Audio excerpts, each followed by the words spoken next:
this session is the topic is that how COVID-19 is igniting a redesign of the healthcare ecosystem. And we have with us in the panel, we have Sanjeev Kanoria. He is the founder of Suvash Multi-Speciality Hospital, Navi Mumbai. Welcome, Sanjeev ji. Thanks for joining. We have Ekta Modi. She is the COO of Parul Sevashram Hospital, Vadodara. Welcome, Ekta. Thanks for joining us. Thank you, sir. Thank you. And we have Dilip Patil. He is the co-founder and director of Trivector Group and Baby Quest Cryobank. Thanks for joining, Dilip ji. Thank you. Namaskar. Yeah. So we are all seeing the huge impact of COVID in the healthcare ecosystem. The numbers are still rising everywhere, and it is creating a lot of strain on the hospitals. The hospitals are overloaded. Their doctors are overworked, and the whole government machinery is right now involved in this situation of managing COVID, and this is impacting the whole healthcare ecosystem in several ways. So I will request each of the panelists to start with your initial comments that how this has impacted both from human resource perspective, financial perspective, management perspective, regulatory perspective. So I will request each of the speakers to first of all give initial comments, and then we will do a second round of the panel discussion. So I will request if we can start with Ekta Modi to start with. Ekta. Okay. Pleasure to be here and among these dignitaries and everywhere it's COVID, COVID. You don't hear any other word other than COVID. Either it is COVID or either it is Corona. So I'll just share a simple thing what happened that even if someone calls us for the vacancy of the ICU beds, back of our mind is only COVID. फिर then patient has to say, madam हम non COVID की बात कर रहे हैं. So such is the era and the mindset of people working here in hospitals. And as you rightly mentioned about the manpower, and government has like talking about our hospital, we had to dedicate 175 beds for COVID, and initially it was very tough for us because to manage the beds, the inventory, doctors, nurses, staff. I mean, it was very difficult for us to at least convince people to start working in COVID areas because of the society is not very clear about what corona is. So most of the employees are facing discrimination. That is what I hear each and every day when I come in morning. Madam हम कल से नहीं आएंगे, हम duty पे आते हैं तो लोग हमें मना कर देते हैं, and all such stuff. And thinking about like sharing about the revenue and this thing. At present, I think everyone in healthcare will agree to me that we don't see the cost of the safety equipments or the safety PPE required for our staff because they are going to perform the duty only and only if management is providing them with the needed safety equipments. And it is a paradigm shift. We have shifted our thinking. The procurement process has changed, the purchase process has changed, the training has changed. Every day it's a virtual, video call training to our staff who are working in COVID. So like that is the situation at present in Vadodara and Gujarat at present. Yes, yes, and I think this situation is in other cities also. So may I request our next speaker, Mr. Sanjeev Kanoria, to please talk about the impact of COVID on the ecosystem, healthcare ecosystem, which you are experiencing. Sanjeev ji.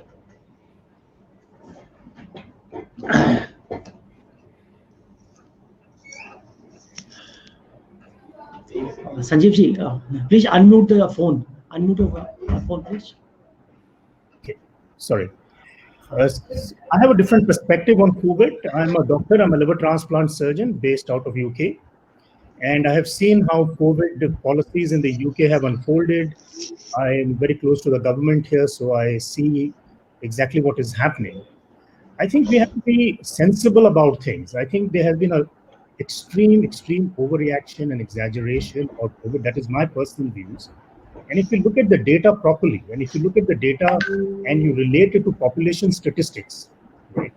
And if you also look at the difficulty in implementing infection control in a community, particularly in an overcrowded community and overcrowded situation in India, we will suddenly realize that we are totally off balance. So in a population of 1.2 billion, right, even if we say the reported infection rate is 300,000, let's double it. Let's make it 600,000. Let us even make it 1 million. Let's say that the infection rates have been unreported in India and it is 1 million. So if you take 1 million as the infection rate in India, okay, that is still 0.04% of the population of India, 0.04%, right? Now let us see how many people have died. The government has reported, I mean, as of today, according to WHO from India, the data is 8,000 people have died. Okay, 8,000 people is 0.0007% of our population of 1.2 billion. Let us double this death rate. Let us say that the government is unreporting the death rates. Let us make it 20,000. Okay. Even then, the percentage is 0.0007%. Every day in India, according to WHO's data, 6,000 people in the normal situation is dying due to poverty, due to starvation, out of which 3,000 are children. Every day this is happening. Today, suddenly, in a situation of India, we have reduced our GDP by 40 billion per month, right? Can you imagine the impact on poverty and starvation which will occur in the economy? That is one thing. So I feel it is a huge overreaction. People have got very scared of COVID. It is impossible to implement community infection control. It's impossible. Even in hospitals, we struggle to implement proper infection controls in most hospitals, in spite of having sanitizers, in spite of hand washing, in spite of gown scrubbing. Hospital-acquired infection is a real thing. So my suggestion and my thinking is that we need to come to a balance. And most of the countries are now coming to a balance. They are now weighing the economic cost of damage to what is really happening and what is the real death rates in the community. And who are the people who are dying? And these are the things that we need to bear in mind. So what we are seeing, as for example, if you take our hospital, it's a brand new hospital with a lot of cost has been built in Navi Mumbai. So we have spent close to $100 million in building a world-class facility in Navi Mumbai, a 400-bed multi-speciality hospital. It has been fully designed by me from the UK. And we have seen that the PMC, the Panvel Municipal Council, took over the hospital for 3 months. We had one COVID patient who was admitted, and that was discharged. Just one. And they took over the whole hospital.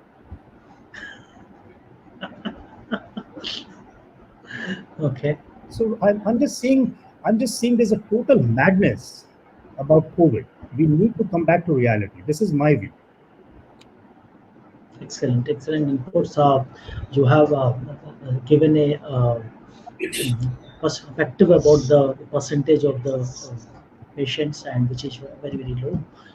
Dilip ji, you are in this sector for decades, and your perspective on the situation. Dilip Patil. Yeah, in fact, I can't agree enough with Dr. Sanjeev Kanaria. Are we really overhyping this pandemic? Because we are forgetting the underlying issues of the existing patients, like TB patients. We are almost 4,000 people die every day in India due to TB. So we are just neglecting these patients or other overlooking the underlying problems. And then, as Dr. Kanoria rightly said, hospital-acquired infection is something which has been there forever, which is there still, which is more prominent now in the days of COVID, and which is going to be there. So we have to really concentrate on controlling this hospital-acquired infection. And then, as I told the audience during my last webinar, that hand hygiene and surface cleaning we are harping on that. We are harping on social distancing. That is important. Those are the gold standard. But then, is that enough? We have to do much more, and then we are forgetting that air is something which we are overlooking. We are just uh, concentrating more on hand hygiene and surface cleaning, but what about the air? Because whatever is in the air settles down on the surfaces and then creates the contact point. So that is exactly what I'm trying to propagate, that air cleaning, air purification or air disinfection, that is there to stay. That is there. So we have to augment our existing infection control practices to have the sustainable solution, because COVID is there, COVID may not be there, but then hospital acquired infection and airborne infection will be there. So I think we have to concentrate on that. Sure. So we have heard about the situation. Ekta talked about how much there is a fear in the society about this situation, and even your staff are facing discrimination. Sanjeev highlighted about our overreaction. Dilip ji talked about the air infections also. So let me ask you that uh, the whole because of the various situations of the lockdown and the whole fear in the ecosystem, there is a supply chain management issue, there is a human resource management issue, there is a financial loss issue of the hospitals.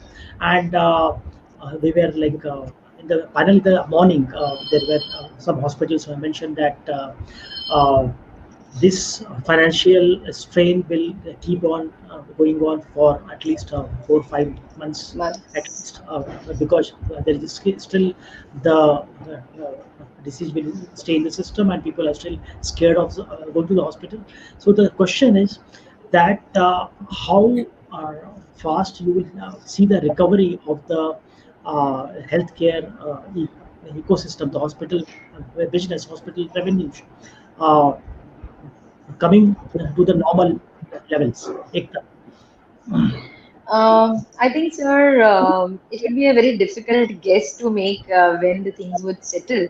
But I think it has caused us a very challenging reform. Hospitals, talking towards the positive side also, hospital now have the era to reform themselves, to reform their practices, to reform their entire operations. And I think, as we say that COVID has got us the digitalization of health. So I think everything is going to be EEE. The hospitals would we have to be empowered, we have to be engaged, we have to be equipped, and we have to be enabled for each and every processes. And COVID has made us sure that it is what is acting is people marketing. Now, our marketing guys don't market ourselves, but it is people who are marketing ourselves. And COVID will actually focus as in how an hospital is functioning in chaos situation, in supply chain problems and inventory problems. And I think we have reassuring prospects which have provided us opportunities for healthcare sector to make reforms. Like there are boundless sphere of information, effortless communication, and endless opportunities by literally finger click. That is what I can say. And the restructured dynamics and like now patients are playing a very vigorous role in safeguarding their own health. And I have like the technology has taken over. I was just talking to one of the person in our college that there are apps coming up which will be helpful in screening. They'll probably give us the screening score. So before the patient is in OPD, we'll have the screening score and we can divert the patient and required OPD. Great, Ekta. Thanks. Uh, Sanjeev ji, what's your opinion on this impact, the financial impact? There is a impact on the human resources. Nurses are impacted, doctors are impacted. So, what are you seeing in the ecosystem? And also, you can give a perspective for both from UK and India. Sanjeev ji. You see, I think, sorry, I'm not, Yeah. I think a lot of the fear is going away. Both in the UK, people are understanding that the infection rate, the people talk about R0 rates and R1 rates, etc., without really understanding the full implications of it. People are seeing that the death is only in the higher age groups where there are issues with medical issues as well. So particularly when people have severe cardiovascular problems or diabetes, those are the people with old age who are not able to uh, mount or be able to, who are succumbing to this disease, you see. And we have seen that in the United Kingdom. So if you look at the United Kingdom data, for example, almost 40,000 people have died. And we run one of the largest chains of dementia care facilities in the United Kingdom. So we have about 3,500 beds, which looks after old people with dementia.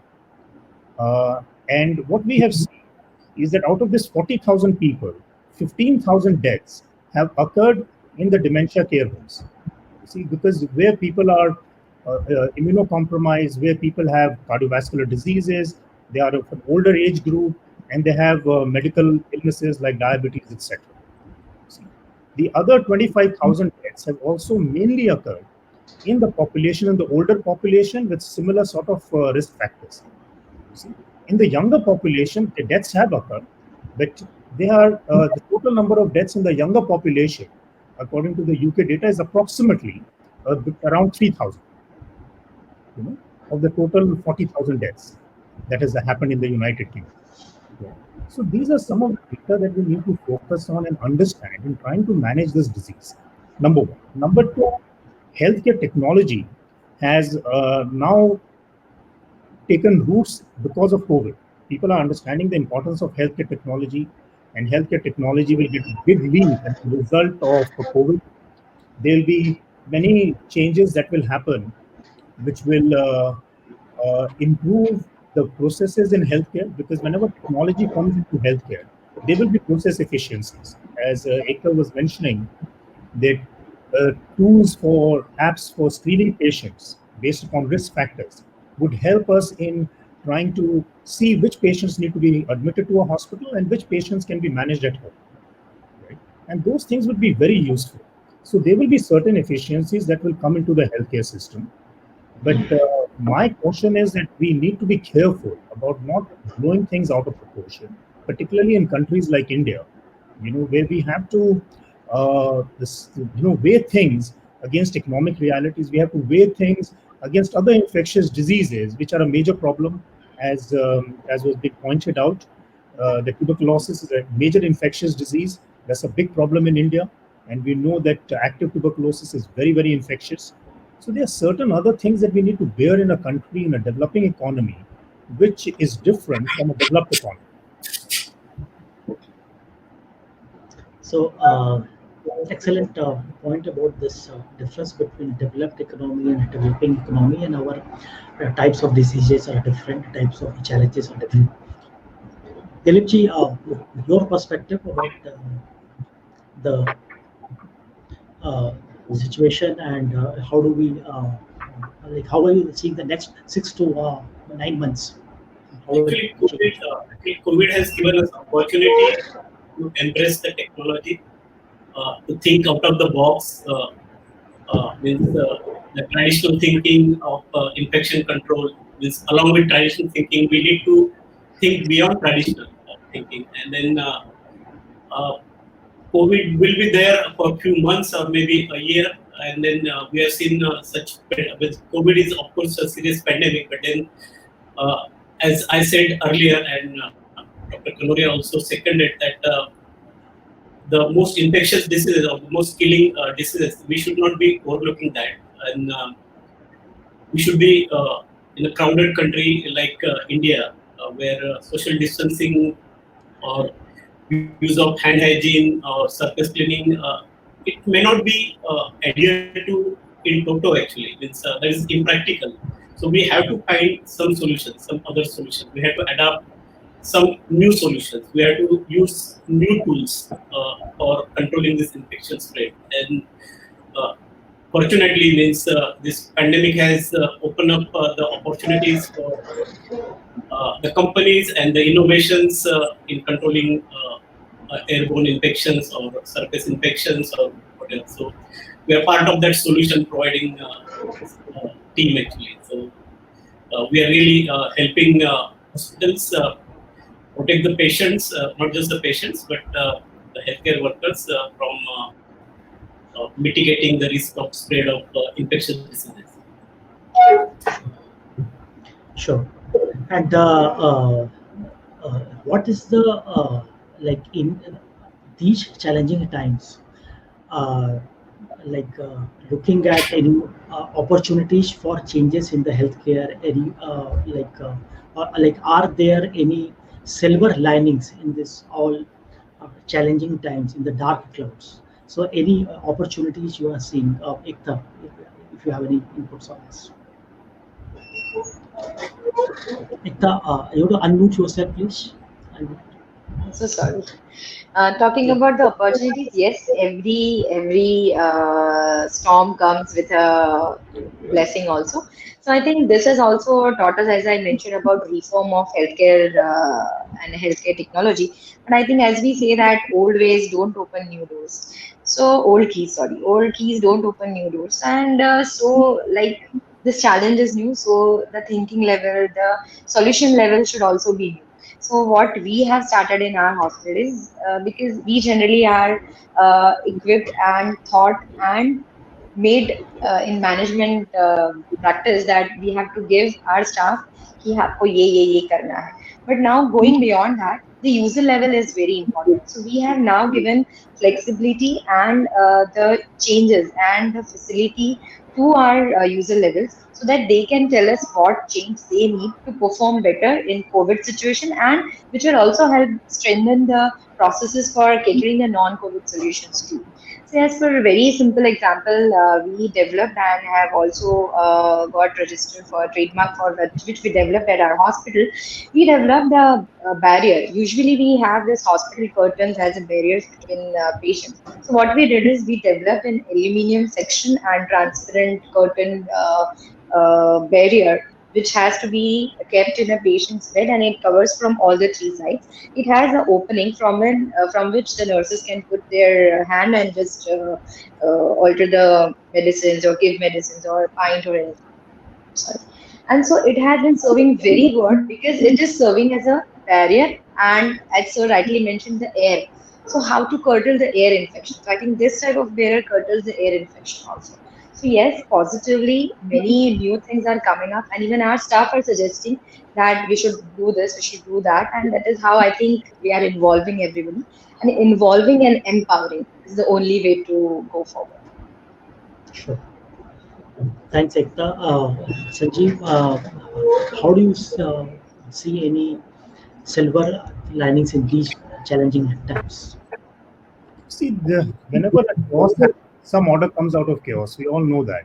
You see, World War II created major reforms in the whole world, and the United Nations, etc., was created. So, out of this also, I think a lot of things will come out. The importance of technology will be realized in healthcare. Number one. Number two, my feeling is that people will be there will be better hygiene control and infection control measures which the communities will practice, right? Whatever is practically possible in the Indian communities. So there will be greater awareness about hygiene and infection control, which will have, I'm sure, it will reduce many of the infectious diseases that we have in India, which is as a result of poor hygiene. So I think there will be some benefit from from raising awareness about COVID for the whole country. These are my views. And in terms of cost management, you see many hospitals in India, if you see uh, the operating profits in many hospitals and the cash flows in many hospitals are limited because of the high cost of finance. So this will also give a realization to the government that maybe there should be a preferential cost of finance to hospitals because hospitals is an essential infrastructure, and it will raise awareness within them that this infrastructure is really needed to be developed and to be promoted, and the government cannot do it alone because we have seen this awareness that has come up. There is a huge shortage of hospital beds in the whole country. No one is putting up hospitals due to the huge infrastructure cost, due to the huge land cost, due to the huge finance cost of putting up a hospital. Sure. So you have mentioned about that incentives being given by the government is an important agenda which has to be looked into by the policymakers. Dilipji, how do you think that? In fact, the silver lining for me is that we have been propagating the awareness about airborne infections for the last few years, but then nobody was taking it so seriously. But then this pandemic has really spread a huge awareness about airborne infection. That's why everybody is wearing the mask. So that is the first step. So people have acknowledged there's a increased awareness about airborne infections, and I think that will go a long way in our hygiene, personal hygiene and social hygiene as well. So I have a small video to be shown. Of course, I'm talking about the new innovation, the technology of airborne infection control, which can be used safely around the patients 24/7 without much cost actually. So if you permit me, I have a couple of minutes small video animation which will show how the airborne infection is spread. So I will share the screen. Yeah. It is brief, yes. Yeah, it's 2 minutes video. Sure.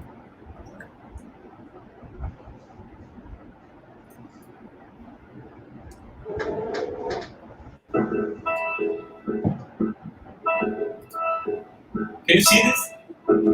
No, we can't. Are you able to see it? No. It's not appearing on the screen.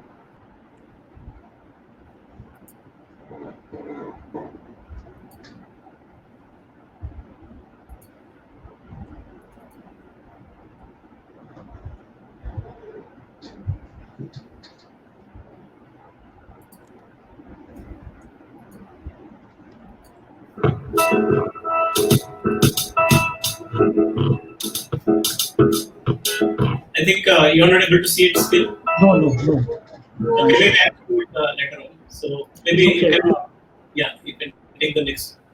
Yeah, sure. May I return to our panel? Like Ekta, I can't see her right now. But Sanjeev, I want to ask you that what are the besides this tax benefits which you asked about, which you mentioned about, like how do you are seeing the comparison between the healthcare system, how it is able to handle this situation in UK and how it is in India? Like what are the major differences which you are seeing, Sanjeev? See, all the governments went for a lockdown, and I think in the UK it is easier to get a lockdown because we do not live in overcrowded situations. See, it is much easier to implement a lockdown, right? So the lockdown helped in reducing the spread of the infection. Sure. And so it was useful in the United Kingdom, right? And now the government is lifting the lockdown because the rate of infection has reduced, right? But everyone is forecasting that there will be another peak of infection, right? Maybe the peak will be lower, right? Maybe herd immunity will develop. Okay? It is already known that it is impossible to test everyone because COVID testing, the false negatives are so high, and unless you catch the infection in the replication phase or in the right window, you will get a miss. So you have to test a person almost every week to really get a sensible result from COVID testing if they are asymptomatic. Symptomatic patients are different. So if patients have symptoms, they must get a COVID testing.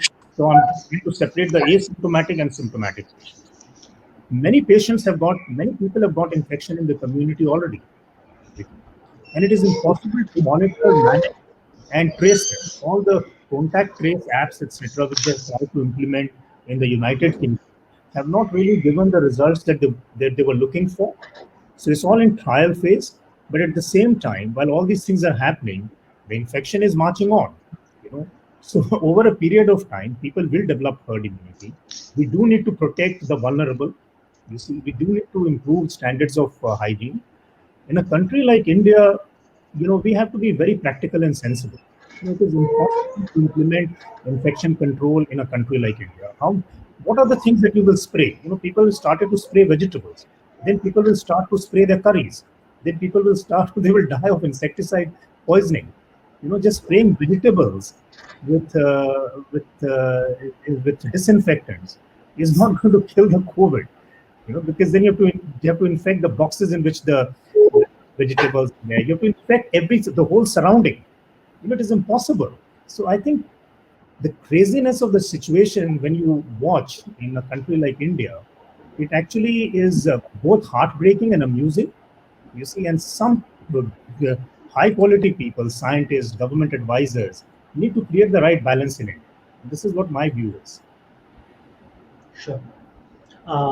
We have other pressing issues like pollution is a big issue. Pollution is Yes. causing disease in the young. You see, we have the young people suffering from chronic bronchitis with emphysema, pollution related to the disease. There's heart disease which is related to pollution. You see, air pollution, environmental pollution. These are the things that we should be focusing. We should be focusing upon improving the nutritional status of the poor people.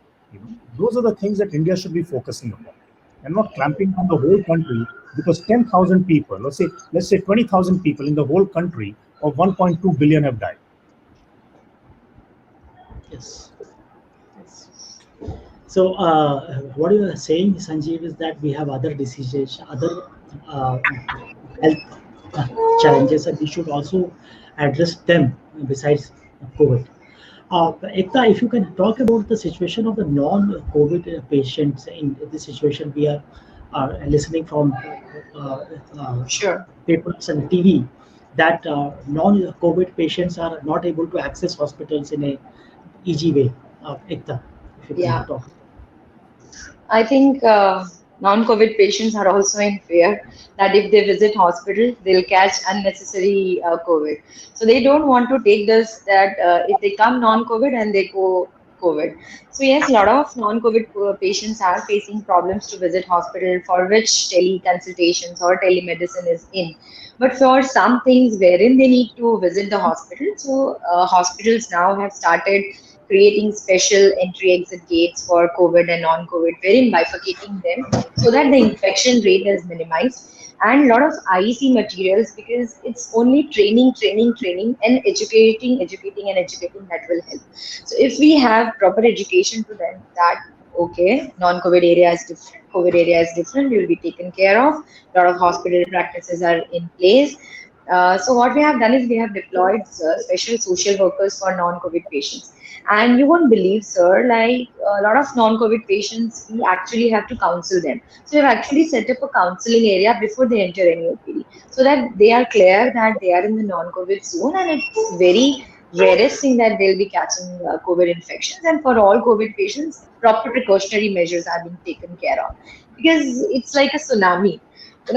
This COVID is like a tsunami. We don't know how the waves would be, how it will go. No one is able to predict it. It's a very funny virus. Thank you. Thanks for putting that word funny there. Dilip, what do you consider this virus as? Is funny or not funny? It is funny actually, and it is I would say it is the big brother of the earlier viruses like SARS or MERS. But it is overhyped or more pampered, you can say, because it is behaving viciously. But I will carry forward the point which Dr. Sanjeev mentioned about pollution, because pollution is also, I mean, somehow WHO and all these governing bodies, they are not really realizing that COVID could be airborne. COVID is airborne actually. There are mounting evidences which are suggesting that COVID virus or SARS-CoV-2, this virus can stay there in the air currents, or can be floating there in in the form of aerosols or nuclear droplets. So that is something.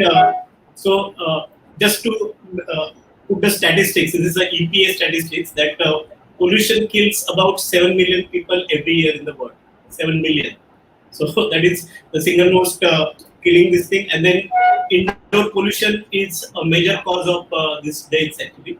So all of us average, we spend 90% of our time indoors. And then we consume about 11,000 to 15,000 liters of air every single day. Compare this with the food or the water we intake. So the average human being takes about 3 liters of water, compared it with 15,000 liters of air. Then what we eat is about 2 to 2.5 kg or 5 liters of food every year. Compare this with 15 kg. So air is very important. And then unfortunately, the indoor air, we in the COVID times we say stay indoors, stay indoors. But the indoor air itself is 5 to 10 times more polluted than the outdoor air. So that is the EPA fact. That is the unfortunate fact, and that is because of all the chemical agents we use for disinfecting our houses, uh, our washing machines, our utensils, floors, and all these things. So, yeah, and then also the material, plastic material, the TVs, the plastic cabinets, degassing, and all these things. So, this is indoor air has to be taken care of. And then in a tropical country like India, we are more depending on the air conditioners. Means those are mostly windows or split air conditioners. So there is no fresh air coming in. We are recycling the air. So there is also studies suggesting that recycling of the air may be very conducive for growth of COVID actually in that atmosphere. So I think indoor air has to be taken care of. And then again, I will come to air sterilization and air purification, no matter whether it's indoor air or outdoor air. Sure. Dilip, thanks for highlighting about the air pollution point. And Sanjeev ji, I want to ask you that in 1 year time, how would have healthcare ecosystem changed, like in terms of its overall operation and management because of the COVID situation? How do you see the impact? And if you can also give me a scenario about UK and India, that right now doctors are wearing so much PPE kits around them, so much safety and security standards are being maintained. Will all this stay after 6 months or 9 months when all this is over, Sanjeev? No, I think there will be sensible infection control. Like as I mentioned, COVID has raised awareness about hygiene and cleanliness throughout the world. You see, so that is one thing which is very important. Number two, this the situation cannot continue forever, right? So I think within a year's time, once people have seen a second wave come and go, maybe, and herd immunity and immunity in the population has become more prevalent, right? And people understand the pathophysiology of the disease, people understand who are the risk groups much more clearly, right? Then sensible measures will come. So I do not think that this PPE, etc., will continue for a very, very long time. Yeah, for the next 6 months, yes, of course, it will continue because it will take time. Wearing masks, wearing caps, wearing gloves, etc., for medical personnel is very, very important in any case. And they have been doing it for years. Whenever they're dealing with infectious people, we do that. So whenever we are looking at patients in the ITU, we have to follow proper measures. When we interact with patients in the ICU, so doctors are already used to doing this. To train extreme measures in the community is going to be very, very difficult, in my view. You see, there will always be loopholes and gaps. And again, I come back to the practical point that we have to be sensible and realistic about how we manage this infection in the community, and that balance we need to. You see, because people wearing cloth masks are not very, everyone knows that. You're just tying a hanky around your nose, etc. Because you can still, it depends upon the porosity of the material that you are wearing, right? So there's a lot of things, and people, even with gloves, they are touching their faces, etc.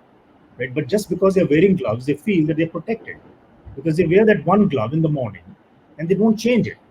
In a hospital setting, we are changing the gloves very often. So every time we see a patient, we are changing the glove. But that is not happening in the community. Just by wearing the glove in the morning, they feel that they're protecting themselves and others, but that is not the case. See, so I think the practical realities have to come in. Practical common sense, as I call it. Sure. And I think we are getting at the back on the screen. While it coming, I will ask our Dilip, last question in the panel, that how do you see that after 1 year, all these protocols of hygiene, safety, or PPE, will all these stay here, or we will get back to our old ways in the hospitals? I think human beings, especially Indians, we tend to forget the things when situation is normal. So I fear that this care which has been taken for mask and social distancing, this will be followed till the scare is there, and once the herd immunity is developed or the vaccine is available, people just we are seeing that when the government open up unlock 1.0 and people from the marine drive without maintaining social distance. So that is I'm sure this is very difficult for Indian psyche or Indian public to really follow. So after one year down the line, as Dr. Sanjeev Kanoria said, and also this, except for medical fraternity, who anyway are taking care of PPEs and masks and hand gloves and all these things. Only thing is, even if there is 10% improvement or compliance, and even if there is 10% compliance in all these PPEs and social distancing, I think we are still well off. That's my view. But it's very, very difficult. Neither government can implement or forcefully implement it in each individual. Of course, but I can see now spitting on the streets and all bad habits should diminish. That's what I can see. That is also a big cleanliness thing for India. Actually. Sure. So I think like Ekta, are you still here? We can't see you. Yeah. I'm here. Okay. We can't see you, Ekta. If you can like, switch on your camera. Sure. I think my camera is on. Okay. Hello? We can't see you. We can't see you, Ekta. My video is on. My audio is on. I can see all of you. Oh, really? Okay. Sanjeev, are you able to see Ekta? No, I'm not able to see it. So we are not able to see. It's okay, Ekta. If you can still talk, it's fine. Your closing remarks on how would have things changed after 1 year, like all these safety, security protocols which are implementing, all the cleaning, hygiene. Will all this going to stay back, or will all be get back to our own normal after 1 year? India is a democratic country, sir. So I Yeah. think government force this lockdown is happening because government is forcing. Unless and until people recognize that whatever is being done or being told, and they consider as their self-discipline levels, this will only continue till we have penalty ailments, till we have government hoardings and all.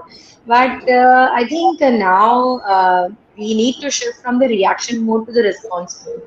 So in this response mode, the feedback and the cooperation from patients or community or local public is very important. And as one of the panelists rightly said that the case of Marine Drive. So I remember one meme which was circulating that in March, the graph of coronavirus was very small, and the graph of people worried for coronavirus was very large. And it is just opposite in the month of June that the graph of coronavirus is high, but the fear among the people and is very low because they have taken it very lightly. So I think it has both positive and negative effects. But considering this COVID pandemic cooperation and people's unless and until we hello. Yeah, Ekta. Hello. Yes, Ekta. We can listen to you, Ekta. Please speak. Yes, Ekta. Please speak, Ekta.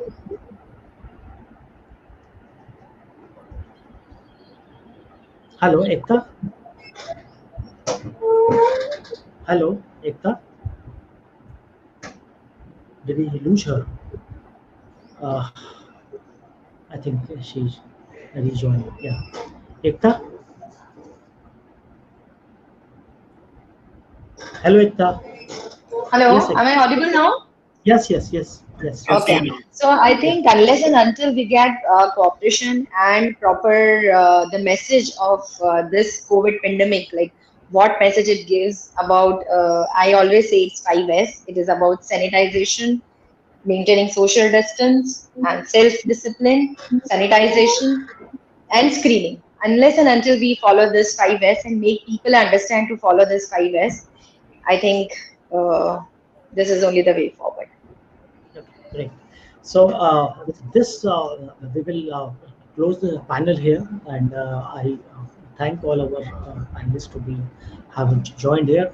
And before we are closing, I am just requesting one line each from you, that your message to our viewers on this situation when they are all affected psychologically, financially, everyone is affected.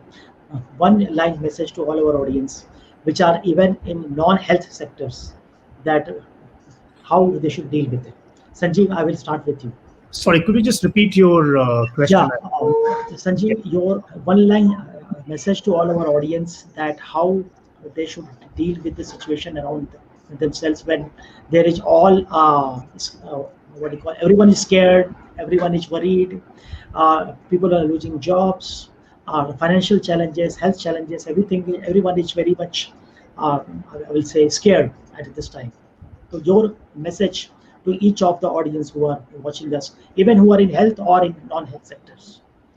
So coming from a scientist and a doctor, this may sound a bit ridiculous, but I feel that one must believe in God and themselves, and the belief and faith in God is very important, but one must make the right effort to make the changes that is necessary. So practice better hygiene and hand control, be sensible and practical.